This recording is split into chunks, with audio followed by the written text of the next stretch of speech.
Welcome back to another episode of STEM in Stilettos. This is your host, Zofia Morales, and today we are going to talk about building a business in Dubai as a woman. Our guest today, Cintia Arnhoffer, is a Dubai-based entrepreneur, real estate investor, and company formation specialist with more than 5 years' experience helping international clients establish businesses and invest in the UAE. After building a successful career in Denmark, she relocated to Dubai on her own and now co-owns a real estate brokerage while advising entrepreneurs, investors, and digital business owners on relocating and expanding internationally. She specializes in tax-efficient business structures, UAE residency solutions, and Dubai real estate investments. Through her work, Cynthia aims to simplify complex processes and help people make informed decisions about building businesses and creating wealth in one of the world's fastest growing economies. Welcome to the show, Cynthia. I'm so happy to have you here with me. Thank you so much. I'm so happy to join you too. I know right now a lot of people in the US are certainly considering their options globally. So I think people will find this an intriguing conversation.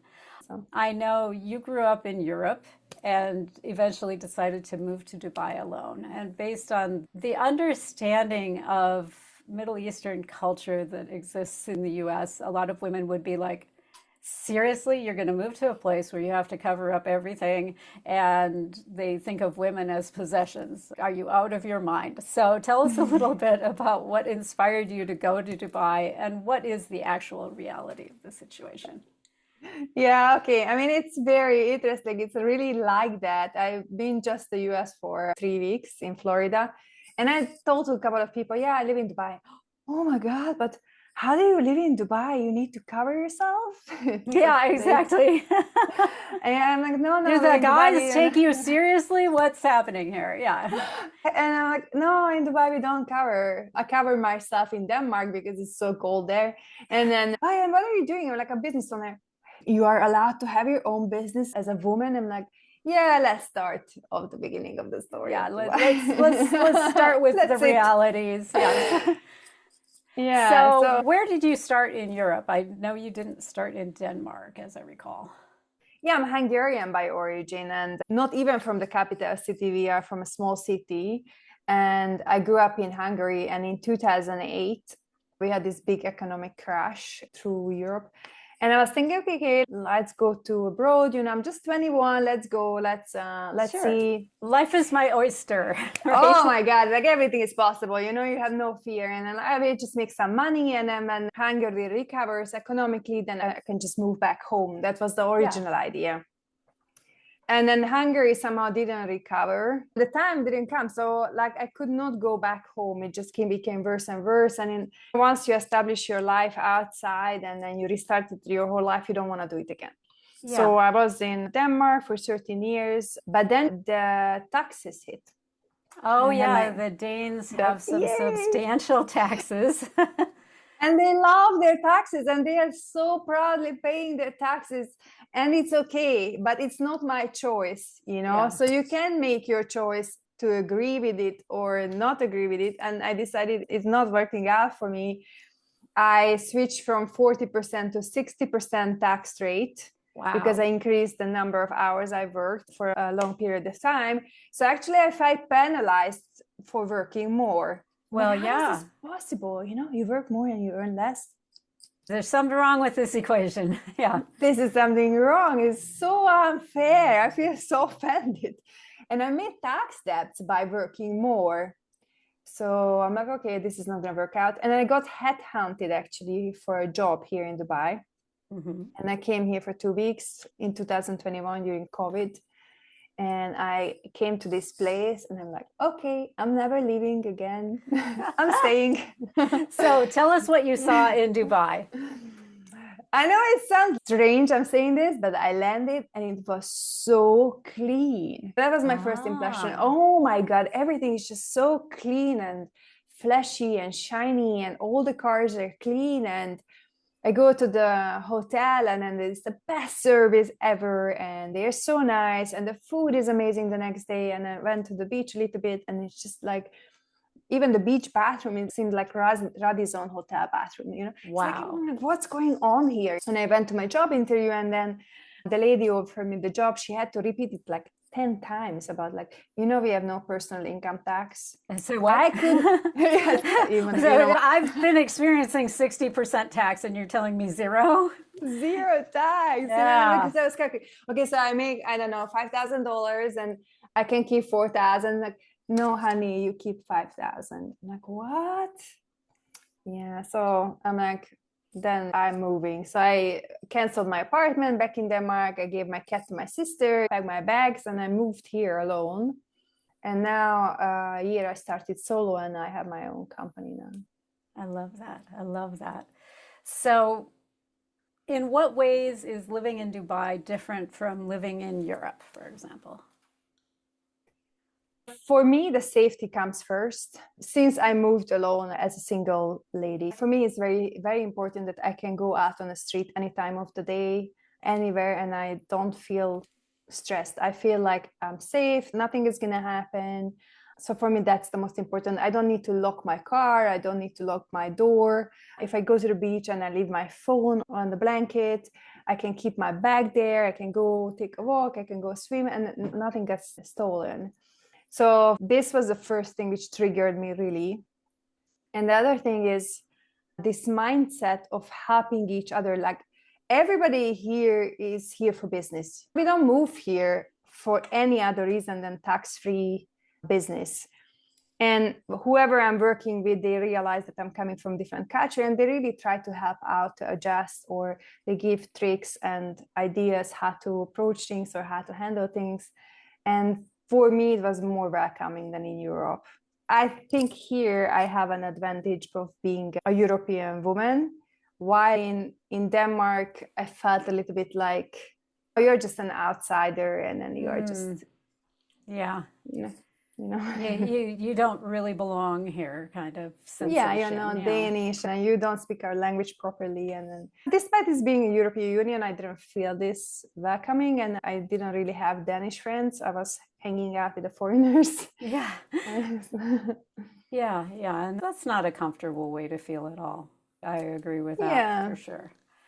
So you said after you were there for a year, you decided to transition into owning your own business. So what inspired that transition? Let's start there.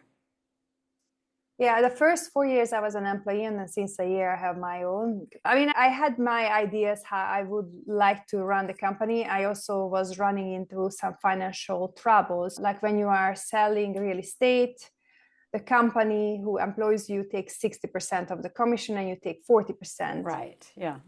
Which is okay, but after a while, in my case, the commission was just keep decreasing, the amount of work kept increasing, and I just didn't. And it was reminding you of Danish taxes again. Yeah, like, what am I doing here again? So, like I said, financially, I got into troubles with where I worked, and I'm like, okay, I think I'm ready to do my own.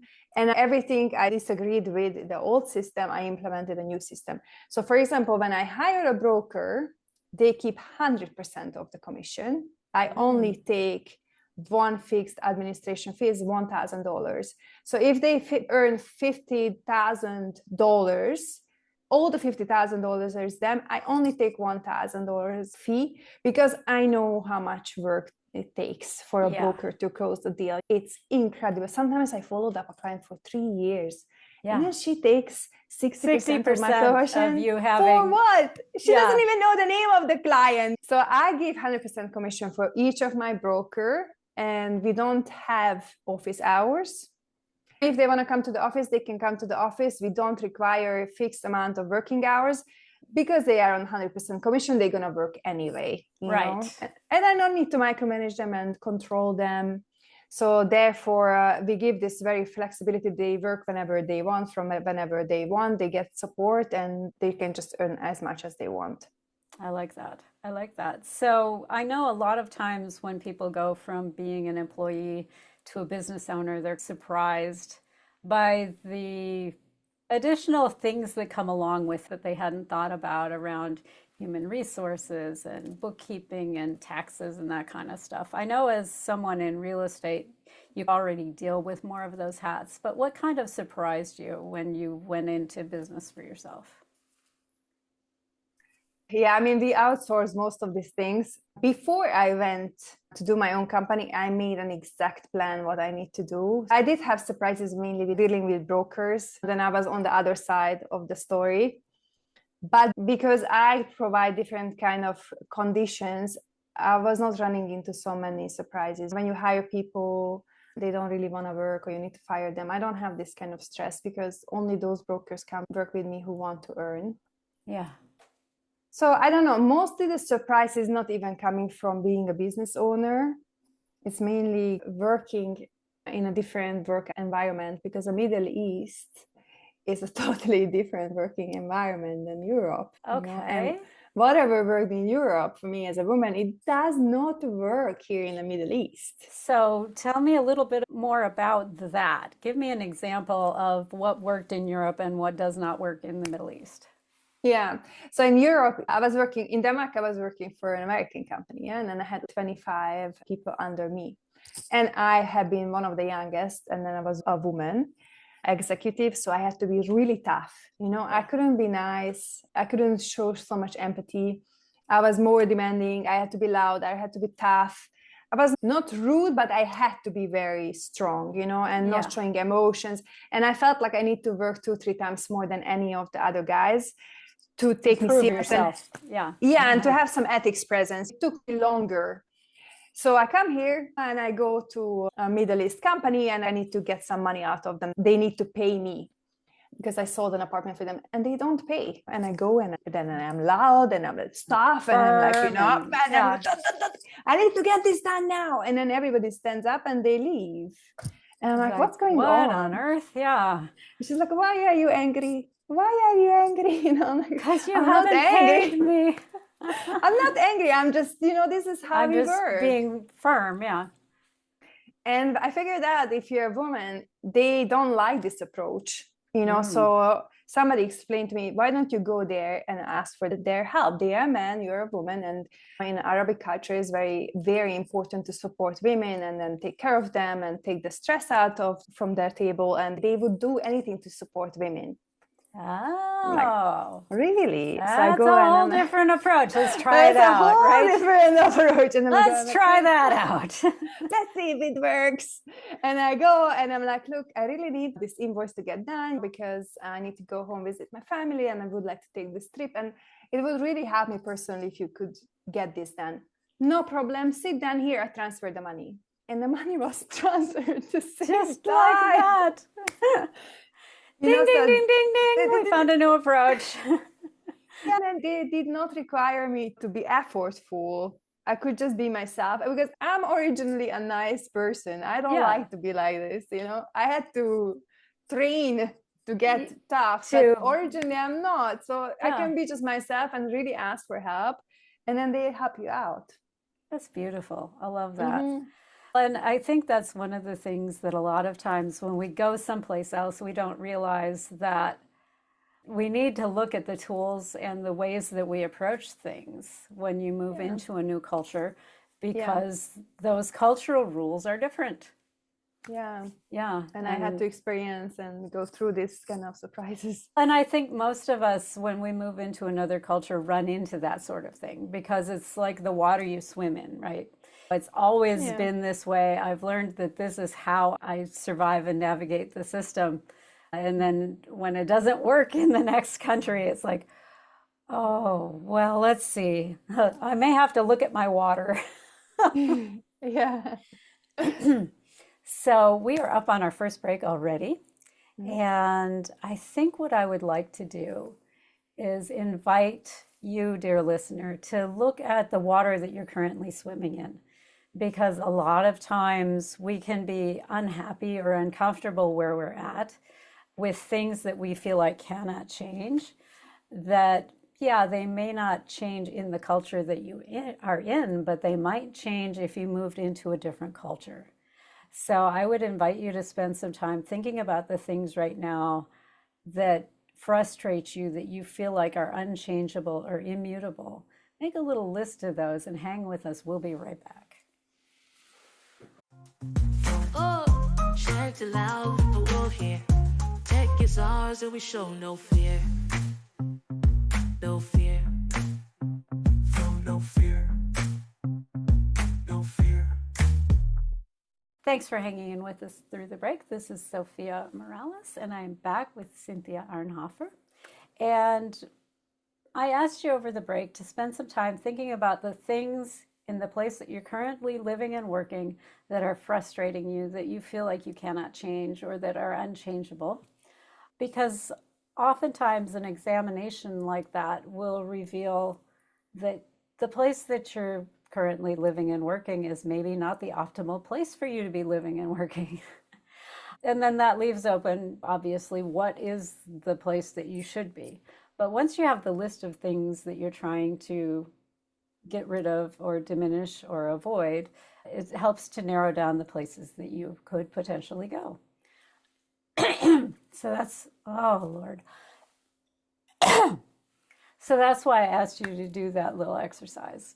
Doesn't mean you're going to do it, but you can at least do the mental gymnastics and then decide if you're willing to continue to put up with it or not. Because I find even if I decide not to go make the change, selecting to not make the change makes it easier than feeling like I was trapped with it in the first place.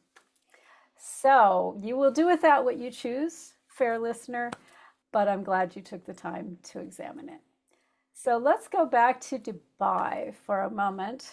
And you started your business. You set up a bunch of new business policies that you liked better.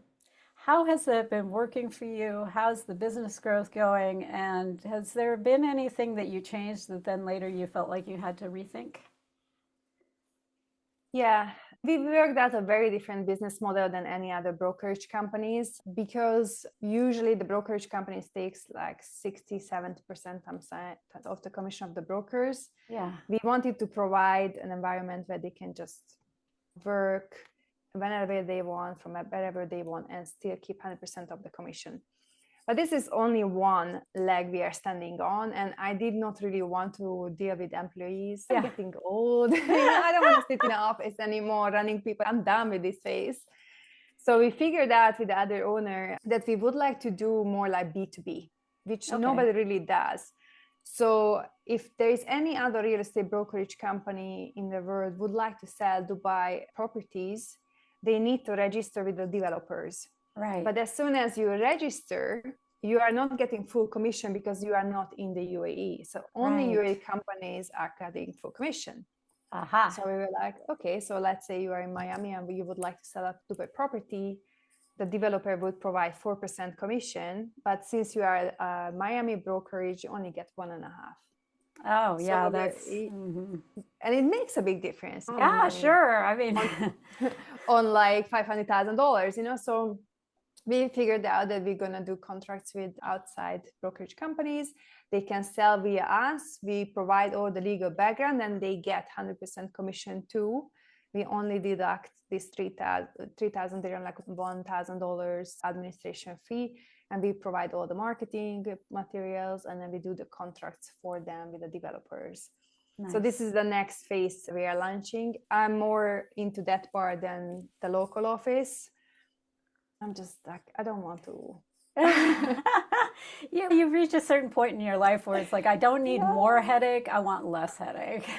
Plus, it's not a game anymore. I have been doing this since the last 20 years, sitting with people, daily meeting, marketing meeting, running the team, motivation Mondays. I don't want this. Yeah. So I told someone, look, I will do if you really guys want me to do, but if I could choose, I just would like to work with outside companies. So that's what my hat is right now, to just sign up more and more brokerage companies all over the world. Yeah. You mentioned another owner. You have a partner in the business? I do have another Hungarian partner, yeah. He's also Very Hungarian. nice. He was my client before 6 years ago. Okay. And then we got really good friends. And now we've set up a company together. Very good. Very good. How did you decide that this was the right person to partner with? I know a lot of people find that mysterious or think that automatically I need to bring in my best friend or my spouse or whatever it is. And that's not always the best choice. How did you decide? Choice. We have been doing test projects. He's doing company setup, and I was selling his services. And I was giving myself a time, okay, I'm going to do 10 company setup and we see how it goes. Right. If he pays in time, if he delivers the perfect service to my clients, I don't want to hear any negative comments back from my clients. So I wanted to test.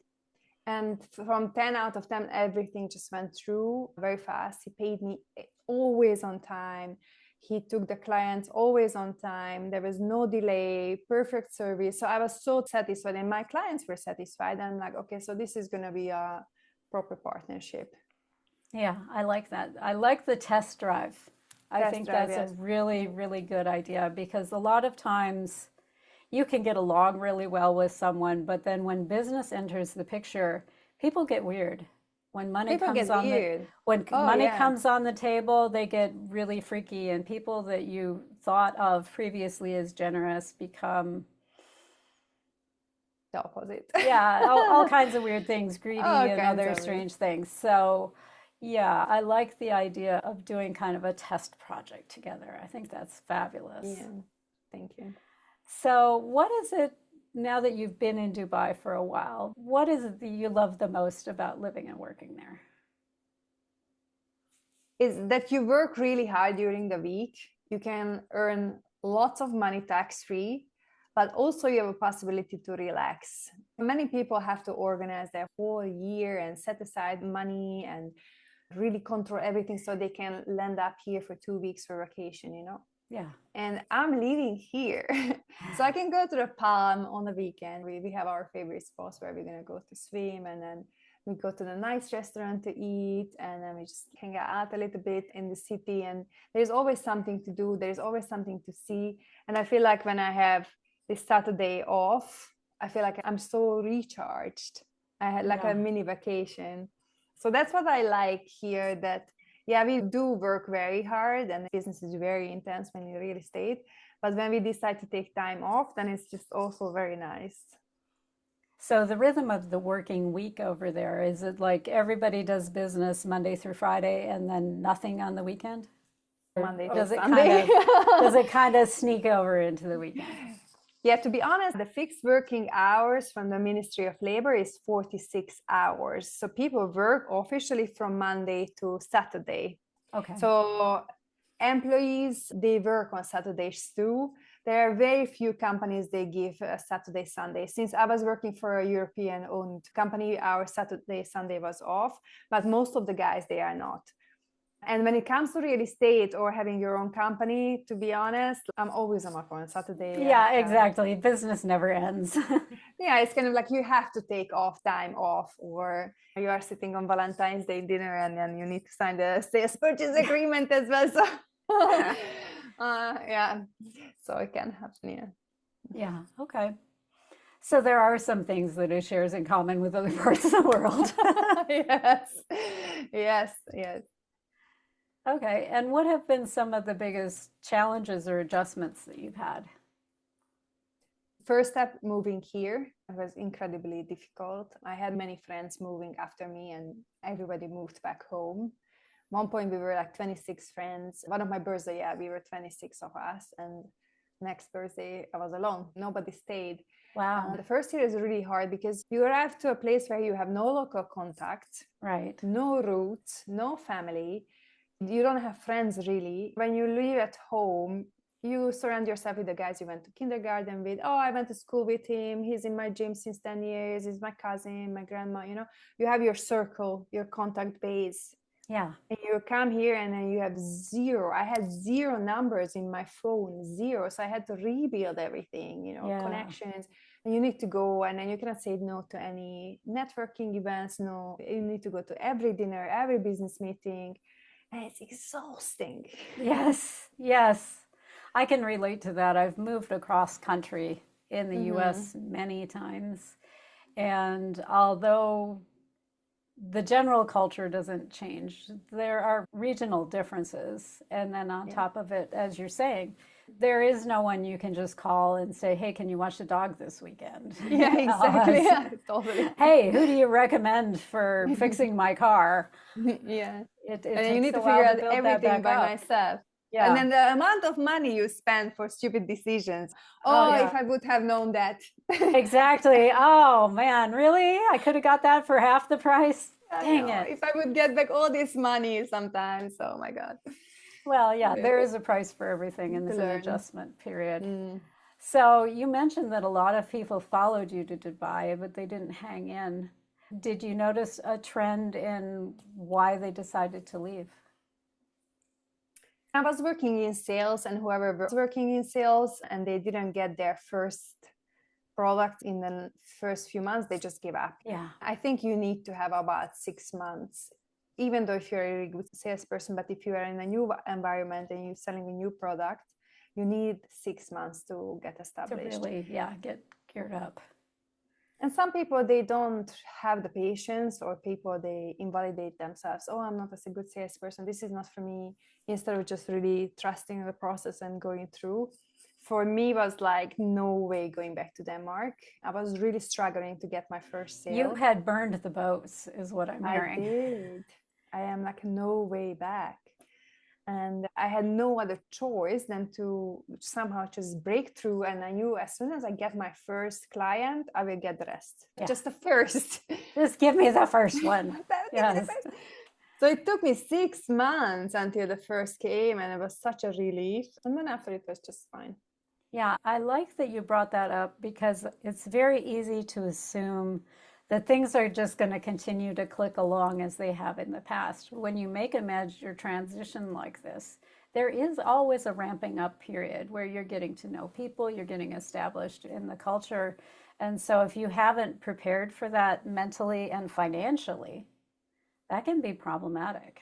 That's a problem, yeah. Like, you have to prepare. Usually whoever wants to move, I tell them you need 6 months life savings, at least to make it here.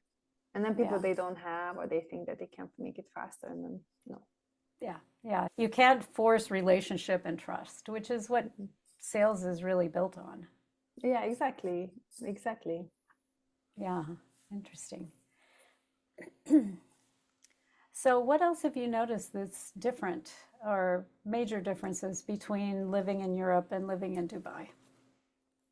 I think that it's very easy to handle things. Let's say in 2021, it was 4 months to open a company with all the paperwork. Oh, now wow. It takes 2 weeks. Okay, nice. And yeah, so what I have realized, that the government is always making things easier for us to get along, easier for us to work or live here.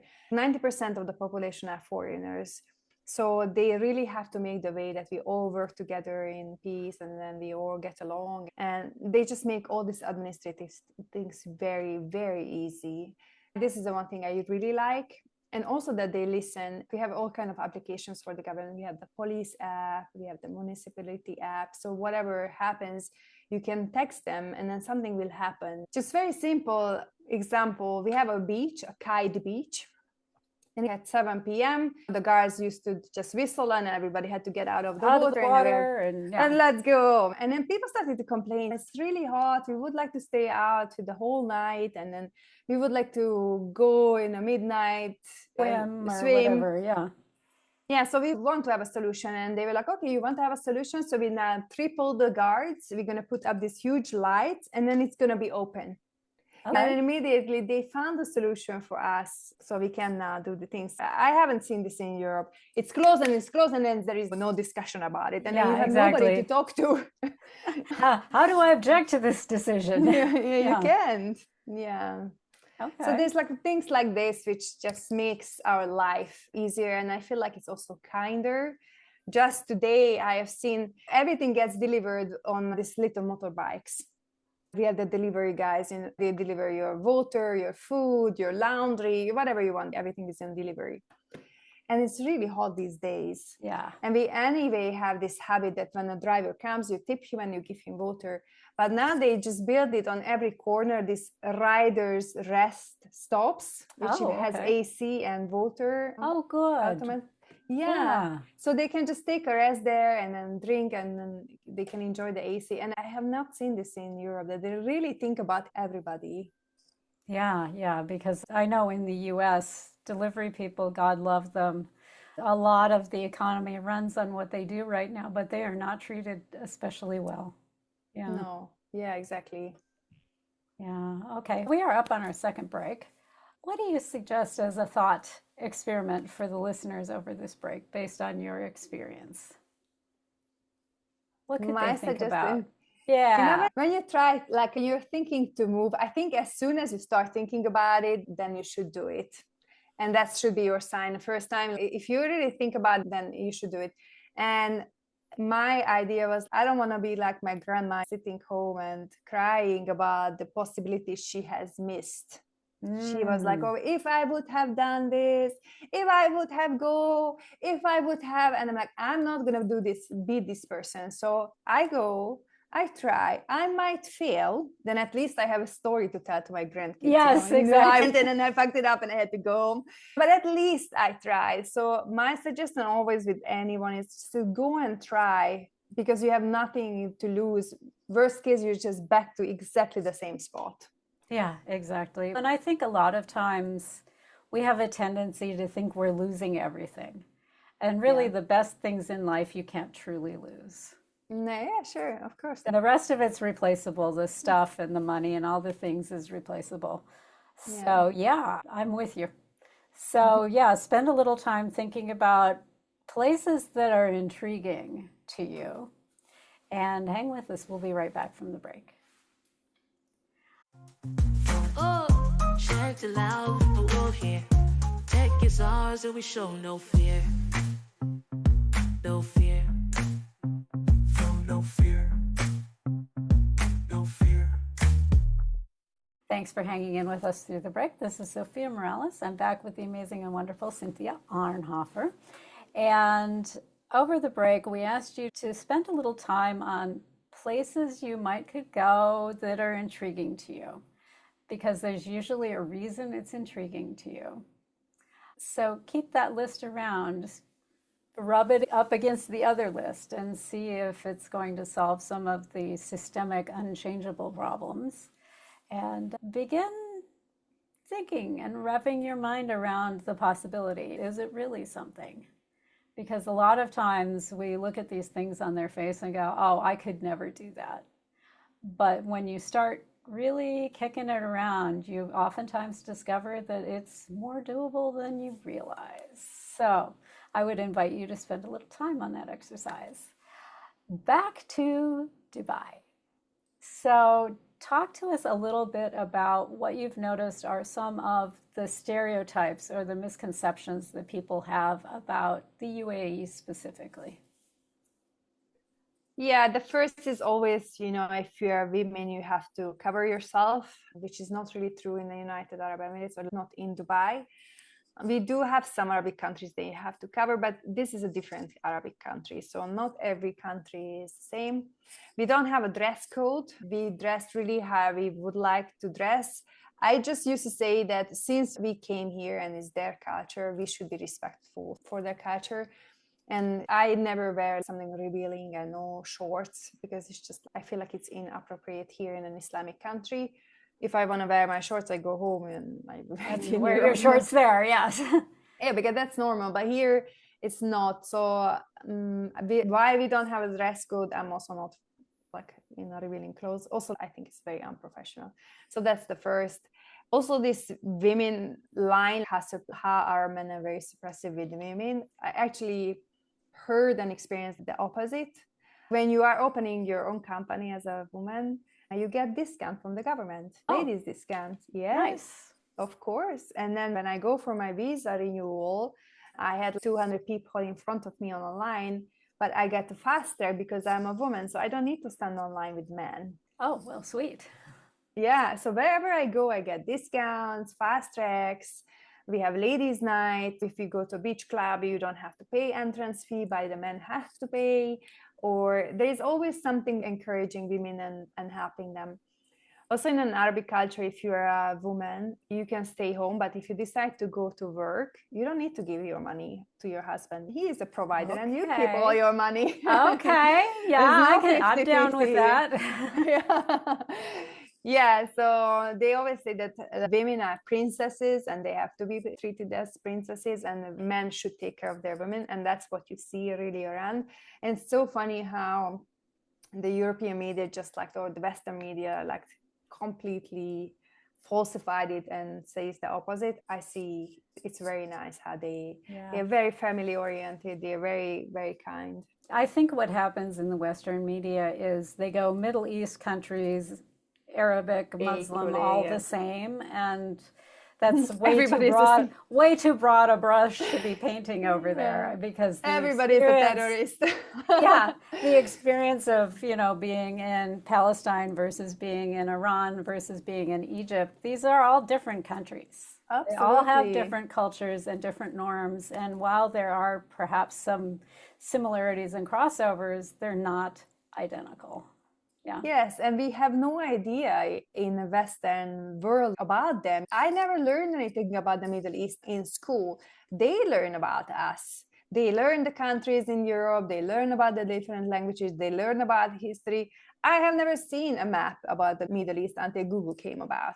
Yeah, and the U.S. is really similar. I mean, we focus primarily on like U.S. history, a little bit of maybe North America, a bit of Europe, because that's where a large number of our folks came from originally. That's, I think, no longer the case. But as far as any other part of the world, it's like, I don't know, where is Africa? You'll get that kind of thing. It's like, yeah, no, you should at least know where the continent is. Please. Please. Yeah, so that's the thing. And also, like, from my clients or people who are interested in opening the company or buying an apartment, it's like, oh, this is so far away. What if they run away with my money? I don't trust the Arabs. So here's the trick. Here, if you are opening a company in Dubai, and we have no open company registry. Okay. So it's kind of your identity as an owner is safe. And the bank account is your property, not the bank's. So we don't have this restriction of if you cannot pull your money, you cannot transfer X amount of, and then you cannot take it out. In Europe, I have to wait 3-4 days to get my money out. Here, you go in and you take it. It's yours. And that's the one thing. Also, if you're buying an apartment, which is under construction, it goes onto an escrow account, which is under the regulation of the Dubai government. So if anything happens with the developer and the building doesn't get built, you get 100% refund from the government. Yeah, or even the escrow company, because I had a client who got caught on one of those. There was an escrow company that was specific for the kind of financing that she was doing. And yeah, they were doing some less than kosher things, and the owner had absconded with a great deal of the money that was supposed to be in escrow. It was a real mess. So yeah, that's good to hear, actually. Yeah, it's very important, and nobody really say this. So it's very safe to keep the money here. Besides that, it's tax-free. Yeah. Oh, glorious. What a glorious thought, tax-free. Yeah, I know. I love it. How does healthcare work over there? Because I know that's a big issue right now in the US for a lot of people.